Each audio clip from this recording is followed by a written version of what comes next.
Hey everybody, this is Joe. Thank you for watching my Giga Texas construction update video.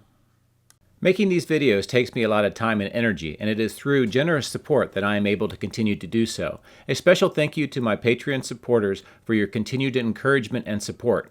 If you would like to support me and become a patron, here is the link and it will be in the video description as well. Please consider hitting the like button and subscribing to my channel, as this is also helpful. Thank you.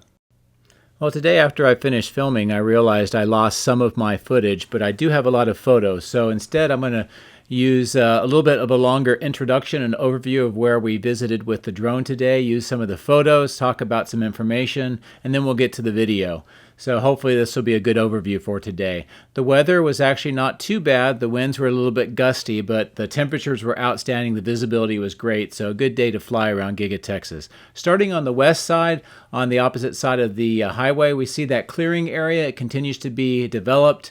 It's moving farther to the south. They're leveling out a lot of the hills. And as you can see, the two houses are getting ready for demolition here pretty soon. So a lot of work on the west side. Coming back to the steel structure on the west side, we see that crooked beam that a lot of people were concerned about has now been completely fixed. And as you see, it's completely level. So no more worries about that.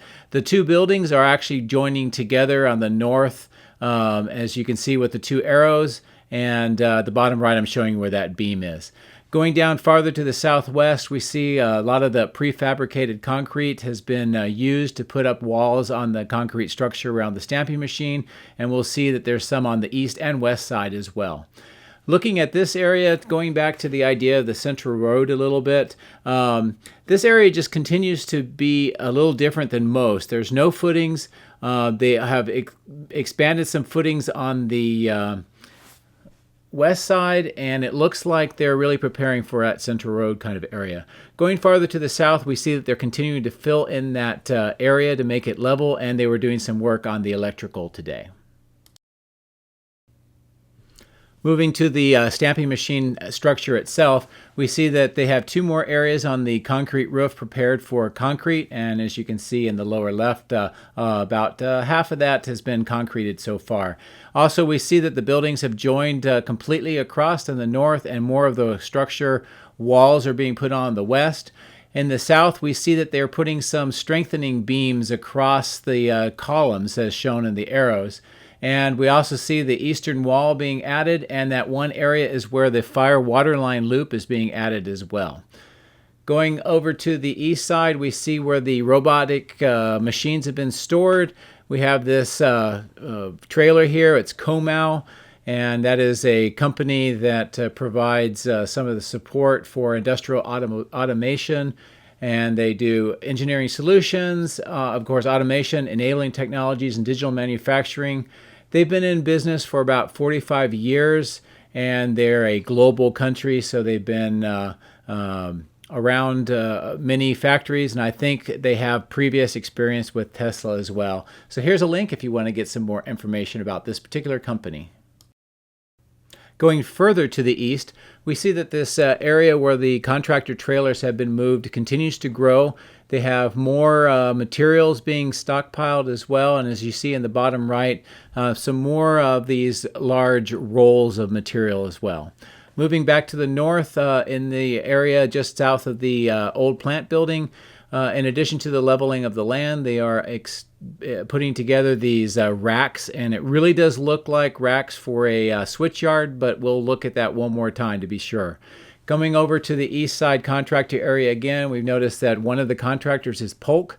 They are doing a lot of the work with the mechanical, plumbing, and that kind of thing around the site. So Polk is the company that you'll see doing that installation. You also see some preparation for more gravel. And we also see one more company, Harris Hart. They're sheet metal manufacturing. They're the ones that are making all the sheet metal ducting and so forth for the HVAC that Polk is putting together. So it kind of makes sense that their trailers are together since they're working hand in hand. Moving just north of the foundation, we see another area that's getting a lot more contractor trailers. In fact, where the arrow is showing is they were installing a triple wide as well during the day. So more contractors showing up on site for various different parts. We also see down by the stamping machine and at the north, they're putting in the fire water loop. This has already been done on the south and the west side, so this is extending it around the entire foundation. Looking at the paint shop facility, we look at that ramp and it looks like it's more completed. They have the ramping flooring in, and this most likely is to load materials and equipment in the second floor. And then finally, the GeoPier area where the battery cell manufacturing will be done. We see more GeoPier active. We see more piles of gravel as well for the piers. So it looks like this area is continuing to be prepared for construction. So overall, these are the areas that we visited on the site all over the place. Quite a bit to see. And hopefully the photos, the information, and the video to follow will be a good overview and visual of what happened at Giga Texas today. My drones are ready and raring to go. Let's go flying over Giga Texas.